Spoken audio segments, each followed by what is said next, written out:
تو یہ قبر پہ اذان کہاں تعلیم فرمائی ہے؟ پھر وہ کہیں گے ہیں او کرن گے ہیں، ان کو دیو نا اذان. الفاظ ہیں سنتن حسنتن، بدعت حسنہ نہیں ہے، سنت حسنہ ہے. اور وہ حدیث پوری بیان کریں تو آپ کا مسئلہ بھی حل ہو جائے گا. کہیں گے جی حضرت عمر نے تراویح کی جماعت شروع کروائی تو اس میں کہا کتنی اچھی بدعت ہے. حضرت عمر نے کون سی بدعت کی تھی اس میں؟ اچھی بدعت کی رٹ لگانا چھوڑ دیں. مرزا جیلمی نے ایک کلپ اپلوڈ کیا ہے جس میں مغالطات اور دھوکہ دہی سے کام لیا ہے. اس کلپ کے حوالے سے چند باتیں انشاءاللہ ہم بیان کریں گے. سب سے پہلے بنیادی طور پر یہ سمجھیں کہ بدعت سے متعلقہ جتنی روایات اور احادیث آئی ہیں، اگر بدعت کی تقسیم نہ کی جائے تو ان روایات اور احادیث کے درمیان تطبیق نہیں ہو سکتی. اور بالخصوص خلفائے راشدین اور صحابہ کرام رضی اللہ تعالی عنہم کے جن معمولات پر بدعت کا لفظ بولا گیا، بدعت کا اطلاق کیا گیا، ان معاملات کو اور ان معمولات کو بدعت سیئہ سے باہر نہیں نکالا جا سکتا اگر بدعت کی تقسیم بدعت حسنہ اور بدعت سیئہ کے ساتھ نہ کریں. ان میں سے ایک روایت صحیح بخاری میں 2010 نمبر ہے.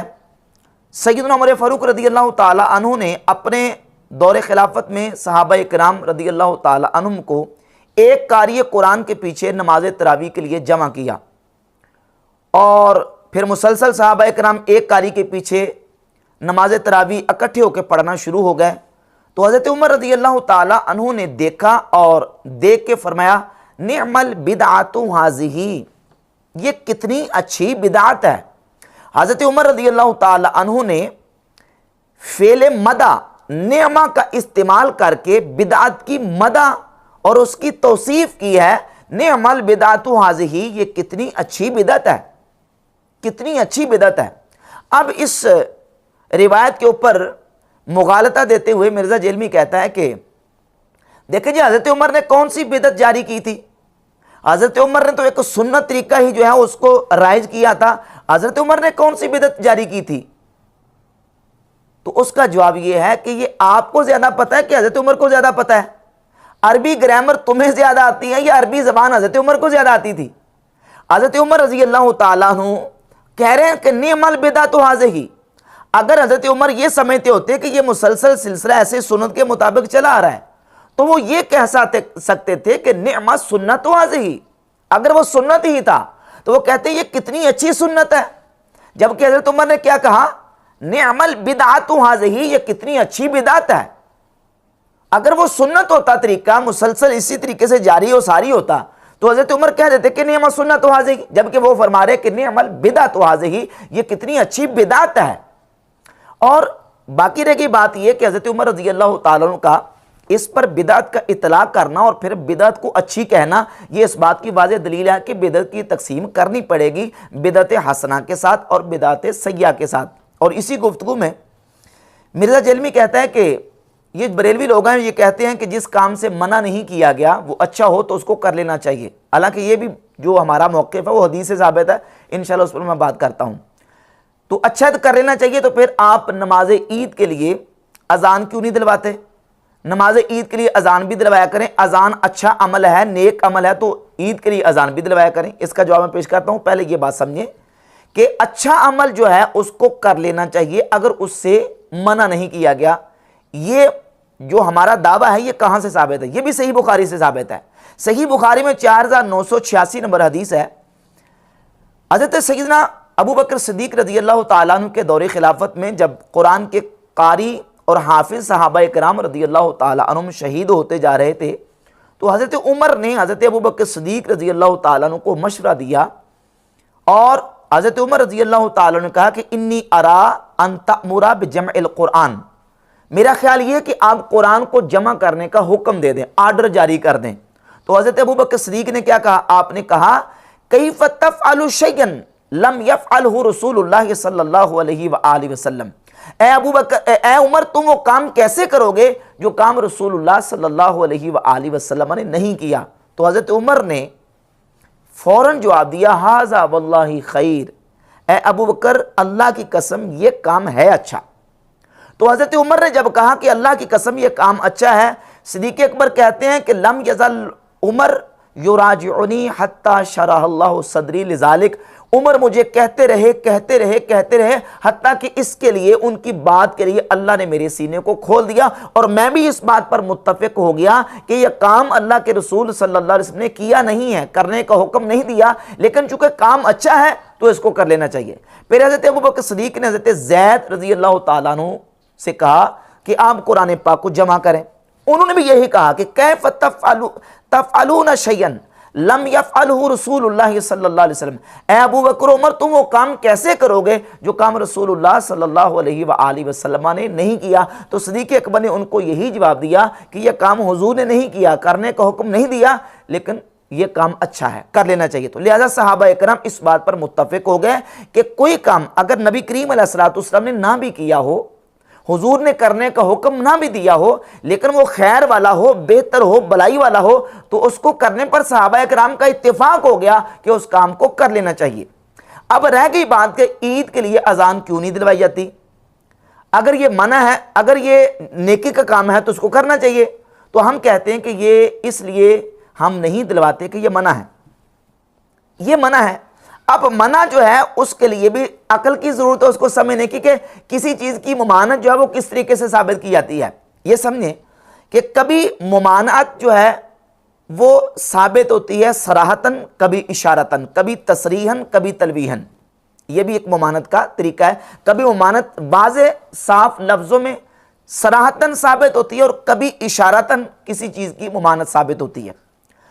اور ممانعت کے لیے جو سیغے استعمال کیے گئے ہیں وہ 5 قسم کے سیغے ہیں، اس میں سے ایک سیغہ ہے جب نکرہ تحت نفی داخل ہو اور اس سے بھی ممانعت ثابت ہوتی ہے۔ اس کی ایک مثال صحیح بخاری سے، صحیح بخاری میں حدیث ہے 586 نمبر کہ نبی پاک صلی اللہ علیہ وآلہ وسلم نے فرمایا لا صلاۃ بعد الصبح حتی ترتفع الشمس، صبح کی نماز کے بعد کوئی نماز نہیں ہے حتی ترتفع الشمس، حتیٰ کہ سورج طلوع ہو جائے، یعنی صبح کی نماز پڑھنے کے بعد سورج طلوع ہونے تک کوئی نماز پڑھنا جائز نہیں۔ یہاں لفظ کیا ہے؟ لا صلاۃ بعد الصبح، صبح کی نماز کے بعد کوئی نماز نہیں ہے۔ اسی طرح قرآن مجید میں سورۃ البقرہ کی 197 نمبر آیت میں ہے کہ لا رفث ولا فسوق ولا جدال فی الحج، حج کے دنوں میں نہ بیوی سے مجامت کی بات کرنا جائز ہے، نہ فسق و فجور کرنا جائز ہے، اور نہ ہی جنگ و جدل کرنا جائز ہے، لڑائی جھگڑا کرنا بھی جائز نہیں ہے۔ وہاں بھی نکرہ تحت نفی داخل ہے، اور یہاں یہ جو سیغہ ہے یہ ممانعت کا سیغہ ہے۔ اب اس کو سمجھیے کہ جب آتی ہے بات نماز عید کے لیے اذان کی، تو سیدنا جابر رضی اللہ تعالیٰ عنہ سے صحیح بخاری مسلم میں متفق علیہ حدیث ہے، حضرت جابر رضی اللہ تعالیٰ عنہ فرماتے ہیں کہ نبی پاک صلی اللہ علیہ وآلہ وسلم کے دور پاک میں حضرت ابو بکر اور حضرت عمر رضی اللہ تعالیٰ عنہما کے دور پاک میں نماز عید کے لیے اذان نہیں ہوتی تھی، نماز عید کے لیے اذان نہیں دلوائی جاتی تھی۔ اب یہ دیکھیں ایک ہے عدم ذکر اور ایک ہے ذکر عدم۔ عدم ذکر کا مطلب ہے کہ کسی چیز کا ذکر نہ ہونا، اور ایک ہے ذکر عدم۔ ذکر عدم کا مطلب ہے کہ کسی چیز کے نہ ہونے کا ذکر ہونا۔ تو عدم ذکر سے ممانعت ثابت نہیں ہوتی، لیکن ذکر عدم سے ممانعت ثابت ہوتی ہے۔ اب یہاں ذکر عدم ہے، یعنی اذان نہ ہونے کا ذکر ہے، تو ذکر عدم سے ممانعت بھی ثابت ہوتی ہے۔ اور ایک اور اصول ہے فقہ کا کہ السکوت فی معرض البیان بیان، کسی جگہ پہ بیان کرنے کی ضرورت تھی اور وہاں بیان نہیں کیا گیا، اور معرض بیان میں سکوت یہ بیان سمجھا جاتا ہے، جس سے ممانعت ثابت ہوتی ہے۔ اب عید کے لیے اذان جو ہے یہ منع ہے، کیوں؟ اس لیے کہ اس کا ذکر عدم بھی موجود ہے، اور السکوت فی معرض البیان بیان کے تحت بھی یہاں جو ہے وہ نماز عید کے لیے اذان نہیں دلوائی جائے گی، کیونکہ یہ منع ہے۔ اور پھر سیغے بھی اس کے الفاظ موجود ہیں۔ صحیح مسلم میں 2049 نمبر حدیث ہے، حضرت جابر رضی اللہ تعالیٰ فرماتے ہیں لا اذان للصلاۃ یوم الفطر، نماز عید الفطر کے دن اذان نہیں ہے۔ لا اذان للصلاۃ یوم الفطر، فرماتے ہیں فطر کے دن اذان نہیں ہے۔ تو اس سے بھی ثابت ہوا کہ نماز عید کے لیے اذان دینا منع ہے۔ اچھا، اس کے ساتھ ساتھ اپنی اس گفتگو میں مرزا نے ایک بات اور کی۔ اچھا پہلے صحیح بخاری کے حوالے سے ایک بات اور کر دوں.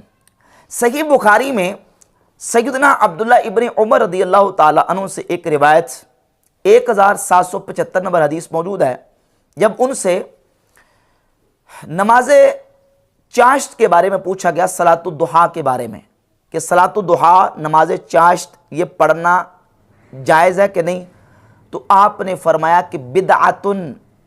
1775 نمبر حدیث ہے صحیح بخاری میں کہ نماز چاشت بدعت ہے. یہاں یہ بات سمجھیں، نماز چاشت کیا رسول اللہ صلی اللہ علیہ وآلہ وسلم سے پڑھنا ثابت ہے؟ تو ثابت ہے. نبی پاک صلی اللہ علیہ وآلہ وسلم سے نماز چاشت پڑھنا ثابت ہے. حضرت ام ہانی رضی اللہ تعالی عنہ کی حدیث صحیح بخاری میں موجود ہے. لیکن سیدنا عبداللہ ابن عمر اور حضرت عائشہ صدیقہ رضی اللہ تعالی عنہ وہ یہ سمجھتے تھے کہ نبی کریم علیہ الصلوۃ والسلام نے نماز چاشت نہیں پڑھی.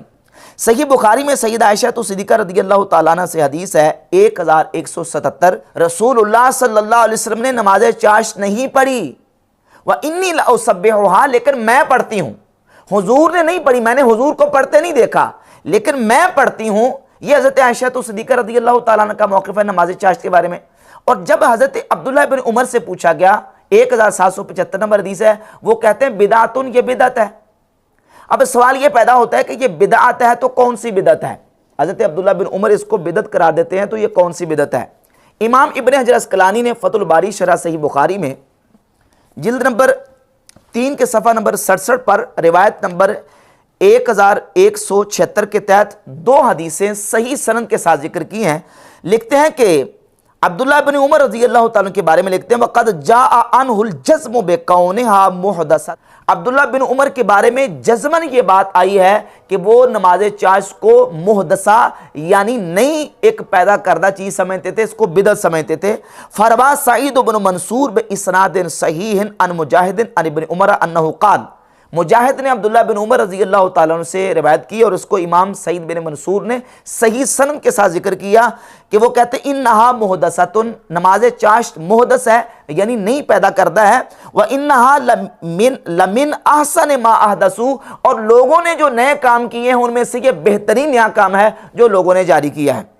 اور آگے امام ابن حجر فرماتے ہیں روا ابن ابی شیبہ بِإِسْنَادٍ صحیح، امام ابو بکر ابن ابی شیبہ نے صحیح سند کے ساتھ عبداللہ ابن عمر رضی اللہ تعالیٰ عنہ سے اس کو ذکر کیا ہے کہ عبداللہ بن عمر سے پوچھا گیا سألت ابن عمر عن صلاۃ الضحیٰ. عارج راوی کہتے ہیں کہ میں نے عبداللہ بن عمر سے نماز چاشت کے بارے میں پوچھا. فقال بدعۃ ونعمت البدعۃ، تو عبداللہ بن عمر نے کہا یہ بدعت ہے پر اچھی بدعت ہے. حضرت فاروق اعظم مسلسل نماز تراویح کو جماعت کے ساتھ پڑھنے کو کہتے ہیں نعم البدعۃ ھذہ، یہ کتنی اچھی بدعت ہے، صحیح بخاری 2010.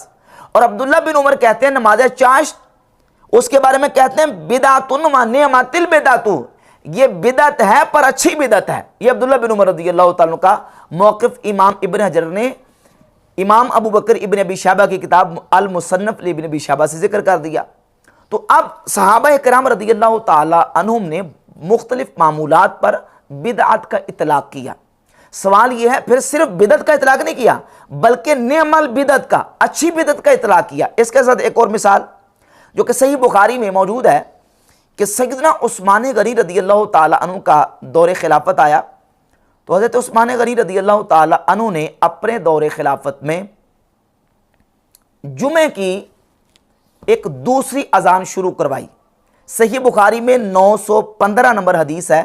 حضرت عثمان غنی نے جمعے کی دوسری اذان شروع کروائی اور یہ معاملہ ایسے ہی بعد میں جاری و ساری رہا امت میں کہ امت جمعے کی دوسری اذان حضرت عثمان غنی رضی اللہ تعالیٰ عنہ کی سنت سمجھ کے اس پر عمل کرتی رہی اور آج بھی کر رہی ہے. اور مکہ اور مدینہ، مسجد حرم اور مسجد نبوی میں بھی یہ اذان جمعے کی 2 ہی ہو رہی ہیں، ایک وہ جو رسول اللہ صلی اللہ علیہ وآلہ وسلم نے دلوائی تھی اور دوسری اذان جو حضرت عثمان غنی رضی اللہ تعالیٰ عنہ نے دلوائی تھی.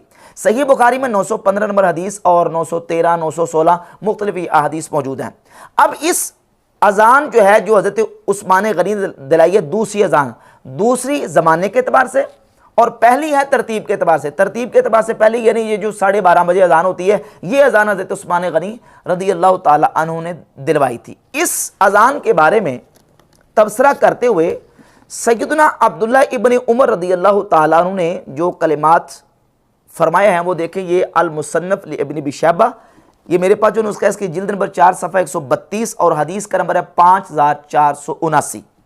عبداللہ بن عمر کہتے ہیں الاذان الاول یوم الجمعۃ بدعۃ، جمعے کی پہلی اذان جو 12:30 بجے دی جاتی ہے یہ بدعت ہے، جمعے کی پہلی اذان بدعت ہے۔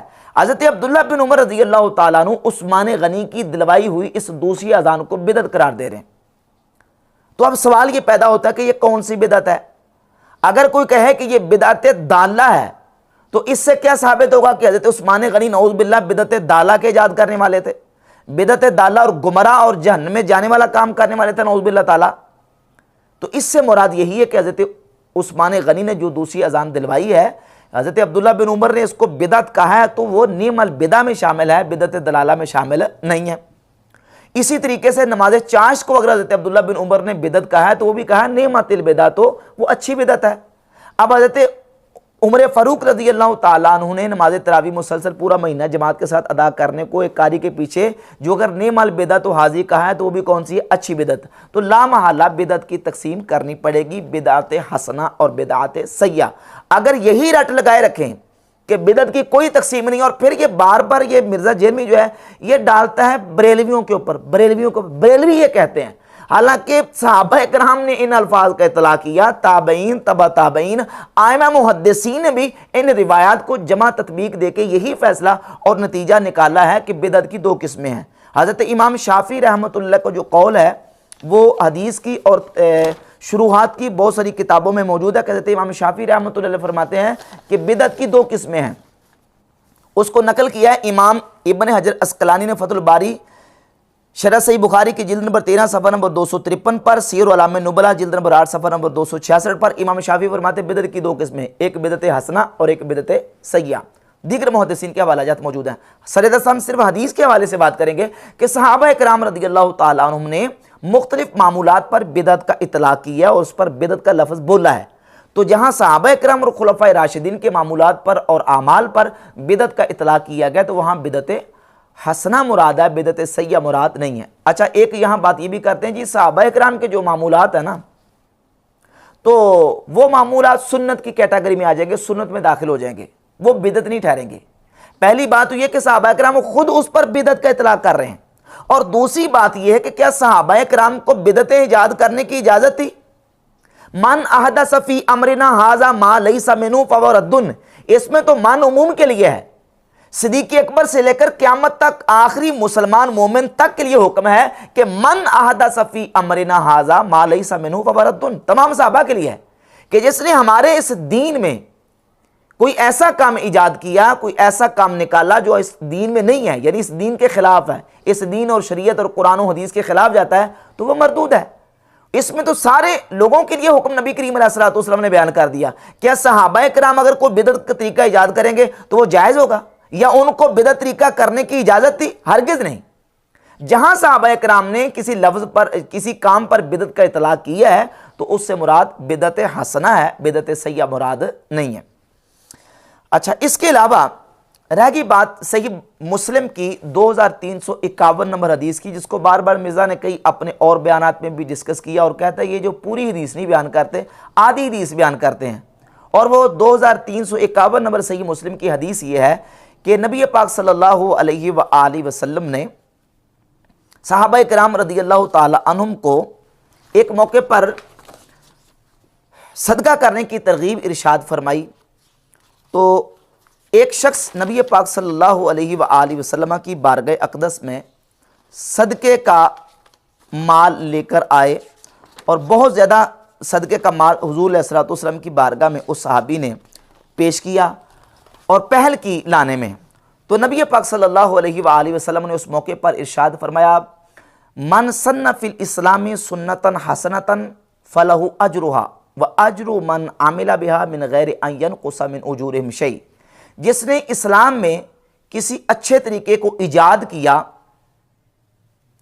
تو اس کے لیے اس کا اجر ہے، اور قیامت تک جتنے لوگ اس اچھے طریقے پر عمل کریں گے ان تمام لوگوں کے عمل کا ثواب بھی اس کو ملے گا اور ان کے ثواب میں کچھ کمی نہ کی جائے گی۔ ومن سن فی الاسلام سنتن سیئتن کان علیہ وزرہا، جس نے اسلام میں کسی برے طریقے کو ایجاد کیا تو اس پر اس کا گناہ ہوگا، اور جتنے لوگ قیامت تک اس پر عمل کریں گے ان کو گناہ بھی ہوگا، اور ان تمام کا گناہ اس برا طریقہ ایجاد کرنے والے کے کھاتے میں ڈالا جائے گا۔ یہ حدیث ہے، یہ پوری حدیث ہے۔ اب یہ کہتے ہیں یہ جو آدھی حدیث بیان کرتے ہیں، صرف من سن فی الاسلام سنتن حسنتن کا لفظ بولتے ہیں اور پچھلا اس کا واقعہ بیان نہیں کرتے، حالانکہ اس میں پیچھے واقعہ یہ ہے کہ نبی کریم علیہ الصلوۃ والسلام کی بارگاہ اقدس میں صحابی نے صدقے کا مال جمع کروانے میں پہل کی تھی،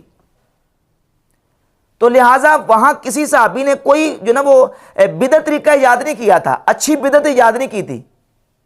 تو اس کا جواب یہ ہے کہ دیکھیں، ایک ہوتا ہے واقعہ خاص اور حکم عام، اور اصول یہ ہے کہ انما العبرۃ بعموم الالفاظ لا بخصوص السبب لا بخصوص الواقعہ۔ حکم جو ہے وہ اعتبار ہوتا ہے عمومی الفاظ کا، نہ کہ خاص واقعے کا اور نہ خاص سبب کا۔ بعض اوقات نبی پاک صلی اللہ علیہ وآلہ وسلم ایک خاص موقع پر ایک شریعت کا عام حکم بیان کر دیتے ہیں، اور اس عام حکم کو دیکھا جاتا ہے، اس خاص واقعے کو صرف جو نا وہ بنیاد بنا کے اس حکم کی عمومیت سے انکار نہیں کیا جا سکتا۔ اس کی دلیل اس حدیث کے اندر موجود ہے۔ اگر کسی صحابی نے اچھی بدعت وہاں ایجاد نہیں کی تھی تو کیا وہاں کسی نے کوئی برا طریقہ ایجاد کیا تھا؟ نہیں۔ تو پھر نبی کریم علیہ الصلوۃ والسلام نے یہ جو لفظ ارشاد فرمایا ہے کہ من سن فی الاسلام سنتن سیئتن کان علیہ وزرہا، جس نے اسلام میں کسی برے طریقے کو ایجاد کیا اس پر اس کا گناہ ہوگا۔ صحابی نے وہاں کوئی برا طریقہ ایجاد کیا تھا؟ نہیں۔ جب کسی صحابی نے اس مقام پہ کوئی برا طریقہ ایجاد نہیں کیا تو نبی کریم علیہ الصلوۃ والسلام نے یہ جو اس موقع پر فرمایا ہے، یہ اس بات کی واضح بین دلیل ہے کہ نبی پاک علیہ الصلوۃ والسلام نے اس خاص موقع پر ایک شریعت کا عمومی قاعدہ اور ضابطہ بیان فرما دیا کہ جس نے اچھا طریقہ ایجاد کیا اس کو اس کا ثواب ملے گا، اور جس نے برا طریقہ ایجاد کیا اس پر اس کا گناہ ہوگا۔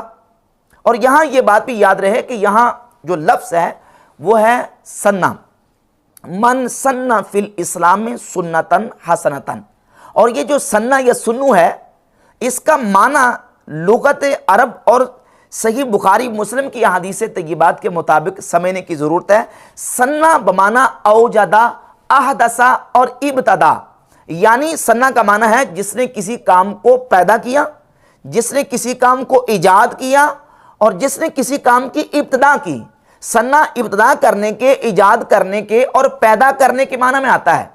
سنہ کی مثال صحیح بخاری سے سنیں، 3385 نمبر حدیث ہے، نبی پاک صلی اللہ علیہ وآلہ وسلم نے فرمایا کہ جو بھی دنیا میں قتل کیا جائے گا، جو جان ظلمن قتل کی جائے گی، تو اس ظلمن قتل کی گئی جان کا جو اس کا قتل ہے نا، اس کے قتل کا گناہ جو ہے، فرمایا کہ وہ آدم علیہ الصلوۃ والسلام کے اس بیٹے کے نامہ اعمال میں ڈالا جائے گا، اول من سن القتل، جس نے سب سے پہلے قتل کا طریقہ ایجاد کیا۔ یہاں پہلے سے کوئی قتل کا طریقہ موجود نہیں تھا کہ جس کو رائج کر دیا، بلکہ قتل کے طریقے کی ابتدا کی، آغاز کیا ہے قابیل نے، جو کہ آدم علیہ الصلوۃ والسلام کے بیٹے تھے۔ تو فرمایا کہ جس نے قتل کا طریقہ ایجاد کیا، سب سے پہلے قتل کا طریقہ شروع کیا، تو جتنے قتل دنیا میں ہوں گے ان تمام قتل کا جو گناہ ہے وہ آدم علیہ السلام کے بیٹے قابیل کے نامہ اعمال میں اس کا گناہ ڈالا جائے گا۔ اول من سن القتل، جس نے سب سے پہلے قتل کا طریقہ ایجاد کیا۔ ایسے ہی صحیح بخاری میں 3045 نمبر حدیث ہے کہ نبی کریم صلی اللہ علیہ وآلہ وسلم کے صحابیت خبیب رضی اللہ تعالی عنہ کو جب مشرکین پھانسی دینے لگے، قتل کرنے لگے، تو آپ نے کہا مجھے 2 رکعت نماز پڑھ لینے دو، تو آپ نے اس وقت 2 رکعت نماز پڑھی۔ امام بخاری رحمۃ اللہ صحیح بخاری میں 3045 نمبر روایت نقل کرتے ہیں، فَقَانَ خُبَیب هُوَ سَنَّ الرَّکَعَتَیْن، حضرت خبیب وہ شخص ہیں پہلے کہ هُوَ سَنَّ الرَّکَعَتَیْن لِكُلِّ امْرِئٍ مُسْلِمٍ قُتِلَ صَبْرًا، کہ جنہوں نے ان مسلمانوں کے لیے جن کو جو نا وہ ظلماً شہید کیا جائے، ان کے لیے 2 رکعت قتل ہونے سے پہلے، شہادت سے پہلے 2 رکعت نماز پڑھنے کا طریقہ ایجاد کیا۔ سن الرکعتین، 2 رکعت پڑھنے کا طریقہ ایجاد کیا۔ تیسری حدیث سنن ابی داؤد میں 506 نمبر ہے کہ حضرت سیدنا معاذ ابن جبل رضی اللہ تعالیٰ عنہ مسجد میں نماز پڑھنے کے لیے نبی پاک صلی اللہ علیہ وآلہ وسلم نے نماز کچھ رکعتیں حضور نے پڑھا دی تھیں. یہ بات میں ہے انہوں نے حضور کے سلام پھیرنے کے بعد جو رکعتیں رہتی تھیں ان کو کھڑے ہو کے ادا کیا. تو نبی کریم علیہ الصلوۃ والسلام نے دیکھا اور دیکھ کے صحابہ کرام سے فرمایا کہ قد سن لکم معاذ فہکذا فافعلوا، معاذ نے تمہارے لیے ایک طریقہ ایجاد کر دیا ہے، جس طرح معاذ نے کیا تم اسی طریقے سے کیا کرو. یہاں بھی سنہ جو ہے وہ اوجدہ اور احدثہ اور ابتدا کے معنی میں استعمال ہوا ہے. تو اب صحیح بخاری کی 2351 نمبر جو حدیث ہے اس کو دیکھیں. اس میں لفظ عمومی قاعدہ ضابطہ ہے من سن فی الاسلام میں سنتن حسنتن، جس نے اسلام میں کوئی اچھا طریقہ ایجاد کیا تو اس کے لیے اس کا اجر ہے، ثواب ہے. ومن سن فی الاسلام سنتن سیئتن، اور جس نے کوئی برا طریقہ ایجاد کیا کان علیہ وزرھا، اس پر اس کا گناہ ہے. یہاں لفظ جو استعمال ہوا ہے من سن فی الاسلام سنتن حسنتن، سنتن حسنتن، یہاں سنت سے مراد سنت نبوی نہیں ہے، یہاں سنت سے مراد طریقہ ہے. اور یہاں مرزا کہتا ہے کہ وہ جو سنت حسنہ ہے بدعت حسنہ نہیں ہے. تو سنت حسنہ کا کیا معنی لیں گے؟ سنت رسول مراد لیں گے؟ کیا نعوذ باللہ یہاں سنت رسول مراد ہے؟ کیا حضور کی سنت اچھی بھی ہوتی ہے اور بری بھی ہوتی ہے؟ نعوذ باللہ. وہاں تو لفظ ہے من سن فی الاسلام سنتن حسنہ و سنتن سیئہ، جس نے اسلام میں کوئی اچھا طریقہ ایجاد کیا یا اسلام میں کوئی برا طریقہ ایجاد کیا. سنتن حسنہ سنتن سیئہ. اگر سنت رسول یہاں مراد لیں نعوذ باللہ تو کیا رسول اللہ کی کچھ سنتیں اچھی ہیں اور کچھ بری ہیں؟ نعوذ باللہ تعالیٰ. یہ مراد ہی نہیں ہے. مراد یہاں مطلقاً طریقہ ہے. تو جو بھی طریقہ اچھا ہوگا وہ اچھا نیا طریقہ ایجاد کریں گے تو وہ بدعت حسنہ میں آئے گا، اور برا نیا طریقہ ایجاد کریں گے تو وہ بدعت سیئہ میں آئے گا. اسی حدیث کی بنیاد پر شارح صحیح مسلم امام نووی، جو کہ بہت بڑے عظیم المرتبت امام اور محدث ہیں، اور صحیح بخاری کی ان کی جو شرح ہے وہ عظیم الشان شرح ہے، اسی حدیث کی شرح کرتے ہوئے امام نووی رحمۃ اللہ علیہ اس حدیث کو مخصص قرار دیتے ہیں. کہتے ہیں یہ حدیث مخصص ہے اس حدیث کی جو سنن ابی داؤد میں موجود ہے کہ ان کل محدثۃ بدعہ، کہ ہر محدث بدعت ہے، یعنی ہر نیا کام بدعت ہے. وکل بدعت ضلالہ، اور ہر بدعت گمراہی ہے. وہ کہتے ہیں وفی ھذا الحدیث تخصیص قولہ صلی اللہ علیہ وآلہ وسلم ان کل محدثۃ بدعہ وکل بدعت ضلالہ المراد بہ المحدثات الباطلہ والبدع المذمومہ. حدیث کل محدثۃ بدعہ وہ عام ہے، اور من سن فی الاسلام سنتن حسنتن یہ مخصص ہے اس حدیث کی. اس حدیث نے اس حدیث کی تخصیص کر دی کہ جو کہا گیا کہ ہر بدعت گمراہی ہے، تو کہتے ہیں مراد المراد بہ المحدثات الباطلہ والبدع المذمومہ، مراد وہ نئے کام ہے جو باطل اور مذموم ہیں، اچھے نئے کام اس پہ مراد نہیں ہے، کیونکہ اچھے نئے کاموں کو من سن فی الاسلام سنتن حسنہ والی حدیث نے نکال دیا ہے، وہ اسے نکل گئے. یہ امام نووی رحمۃ اللہ علیہ نے اس حدیث کی شرح بیان کی ہے، اور اسی بنیاد پر اس تقسیم کو سامنے رکھ کر صحابہ اکرام اور خلفائے راشدین رضی اللہ تعالی عنہم کے جن معمولات پر اور جن اعمال پر بدعت کا لفظ بولا گیا تو اس میں ہم یہی کہیں گے کہ وہاں بدعت سے مراد بدعت حسنہ ہے، اور اچھا نیا کام ہے جو صحابہ اکرام نے جو ہے وہ ایجاد کیا یا پیدا کیا ہے، وہ نیا برا کام نہیں ہے. پھر جہاں تک بات ہے حضرت عثمان غنی رضی اللہ تعالیٰ عنہ کے اذان دلوانے کی، اس کو حضرت عبداللہ بن عمر رضی اللہ تعالیٰ عنہ نے کہا کہ یہ بدعت ہے. اب وہ کون سی بدعت ہے؟ بدعت حسنہ. جہاں تک بات ہے مرزا نے کہا کہ یہ جو اذان ہے یہ مقام زورہ پر مسجد سے باہر دلوائی جاتی تھی، تو ساری اذانیں مسجد سے باہر ہوتی تھی. نبی کریم علیہ الصلوۃ والسلام کے مبارک زمانے میں، خلفائے راشدین کے زمانے میں ساری اذانیں ہی مسجد سے باہر ہوتی تھی. بلکہ سنن ابی داؤد میں 519 نمبر حدیث ہے، اس کے اوپر امام ابو داؤد نے باب یہ قائم کیا ہے، باب الاذان فوق المنارہ، منارے کے اوپر اذان دینے کا بیان. اور اس میں ایک حدیث لے کے ہے کہ حضرت بلال حبشی رضی اللہ تعالیٰ عنہ مدینہ شریف میں مسجد نبی کے قریب ایک مکان تھا، اس مکان کی چھت پہ چڑھ جاتے تھے اور فجر کی اذان اس مکان کی چھت پہ چڑھ کے پڑھا کرتے تھے، اور یہ دعا پہلے پڑھا کرتے تھے، اللہم انی احمدک استعینک علی قریش ان یقیموا دینک، یہ دعا پڑھا کرتے تھے، اور اس مکان کی چھت پر حضرت بلال حبشی فجر کی اذان پڑھا کرتے تھے۔ اب فجر کی اذان حضرت بلال رضی اللہ تعالیٰ عنہ اذان جو نا وہ مکان کی چھت پہ پڑھتے تھے، تو اس سے یہ ثابت ہوا کہ اذان جو ہے وہ مسجد سے باہر ہوتی تھی۔ اور سنن ابن ماجہ میں 1135 نمبر حدیث ہے جس کو البانی نے صحیح کہا ہے، وہ یہ ہے کہ حضرت عثمان غنی رضی اللہ تعالیٰ عنہ نے جب مقام زورہ پر اذان دلوائی ہے، وہ مقام زورہ کیا تھا؟ وہ بھی ایک مکان تھا، وہ بازار میں ایک مکان تھا جس مکان کی چھت پہ مؤذن چڑھ کے تو اذان دلواتا تھا۔ اچھا، یہاں یہ بات بھی سمجھیں کہ جب حضرت عثمان غنی رضی اللہ تعالیٰ عنہ نے یہ اذان کا جو سلسلہ ہے اس کو جاری کیا، بعد میں پھر حضرت علی رضی اللہ تعالیٰ عنہ کے دور میں بھی کسی نے انکار نہیں کیا، اور یہ مسلسل سلسلہ چلتا رہا۔ امام بخاری رحمۃ اللہ بھی نقل کرتے صحیح بخاری میں کہ پھر مسلمانوں میں ایسے ہی رہا، اور آج تک میں حمد تعالیٰ یہ سلسلہ ایسے ہی ہے۔ مکہ شریف میں، مدینہ شریف میں اور پوری دنیا میں مسلمان جو ہے وہ دوسری اذان دلواتے ہیں۔ کس بنیاد پر؟ اس بنیاد پر کہ دوسری اذان دلوانا یہ حضرت عثمان غنی خلیفہ راشد کی سنت ہے، اس سنت کی پیروی میں ساری امت مسلمہ اس پر عمل کرتی ہے، سوائے چند وہابیوں کے۔ وہابی اس کو چھوڑ چکے، کہتے ہیں یہ بدعت ہے، اور باقاعدہ ان کی کتابوں میں یہ لکھا ہوا ہے، فتاوی اہل حدیث میرے پاس موجود ہے، اس میں بھی لکھا ہوا ہے کہ حضرت عثمان غنی رضی اللہ تعالیٰ عنہ کی جو اذان ہے دوسری، یہ بدعت ہے، اس کو بدعت قرار دیتے ہیں۔ اور ظاہر ان کے ہاں بدعت کی تقسیم نہیں ہے، نہ بدعت حسنہ نہ بدعت سیئہ، تو وہ اس کو بدعت سیئہ کے کھاتے میں ہی ڈالتے ہیں۔ تو حضرت عثمان رضی اللہ تعالیٰ عنہ کے دور میں بھی اذان مسجد سے باہر ہوتی تھی، اور سنت بھی یہی ہے کہ اذان جو ہے وہ شرعی مسجد جو ہے اس کے باہر ہو۔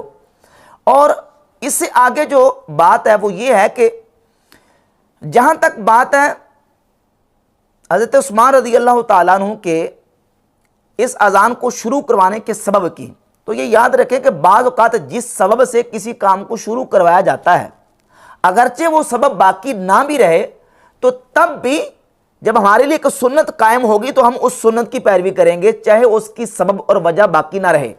مثال کے طور پر نبی پاک صلی اللہ علیہ وآلہ وسلم نے شروع میں صحابہ اکرام رضی اللہ تعالی عنہم کو حکم دیا، جب مدینہ سے صحابہ اکرام مکہ شریف آتے تو کہا کہ بیت اللہ کا طواف کرتے وقت تم نے رمل کرنا ہے۔ رمل کا مطلب ہے یعنی اکڑ کے چلنا ہے، پہلے 3 چکروں میں اکڑ کے چلنا ہے۔ اکڑ کے چلنے کا حکم کیوں دیا گیا؟ اس کی وجہ، سبب اور علت کیا تھا؟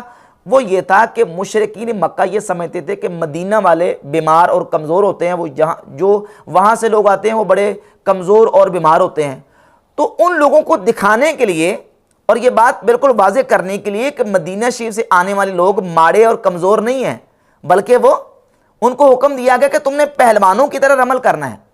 اب اس وقت تو مشرکین کو دکھانے کے لیے یہ عمل کیا گیا۔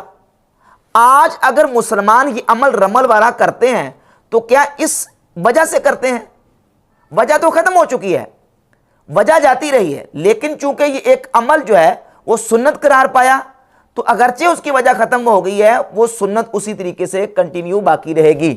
حضرت عثمان غنی رضی اللہ تعالیٰ عنہ نے جس وجہ سے اذان شروع کروائی، وہ وجہ اگرچہ چلی بھی جائے، لیکن چونکہ خلیفہ راشد کی سنت ٹھہری اور پھر امت میں یہ عمل رائج رہا، جاری رہا، تو اب وجہ ختم ہونے کے باوجود بھی وہ عمل ایسے ہی ہمارے لیے سنت قرار پائے گا، کیونکہ نبی پاک صلی اللہ علیہ وآلہ وسلم نے فرمایا، علیکم بسنتی وسنت الخلفاء المہدیین الراشدین، تم پر میری اور میرے مہدیین اور راشدین خلفاء کی سنت لازم ہے۔ تو صحابہ کرام رضی اللہ تعالیٰ عنہم خلفاء راشدین کی سنت جو ہے وہ چونکہ امت پر لازم ہے، اس لیے جمعے کی دوسری اذان بھی خلیفہ راشد عثمان غنی رضی اللہ تعالیٰ عنہ کی سنت سمجھ کے اس وقت بھی حمد تعالیٰ امت اس پر عمل پیرا ہے، سوائے چند وہابیوں کے۔ اور مرزا چونکہ وہابیوں کا چورن بیچتا ہے اور اس نے بات جو نا وہ وہی کرنی ہوتی ہے جو اس کے بابوں نے کی ہے، زبیر علی زئی نے اور دیگر ان کے وہابی علماء نے، تو اس اعتبار سے کہتا ہے جی اب وہ ضرورت نہیں رہی، ضرورت نہ بھی رہے تب بھی وہ سنت ہے، کیونکہ وہ خلیفہ راشد کی سنت ہے،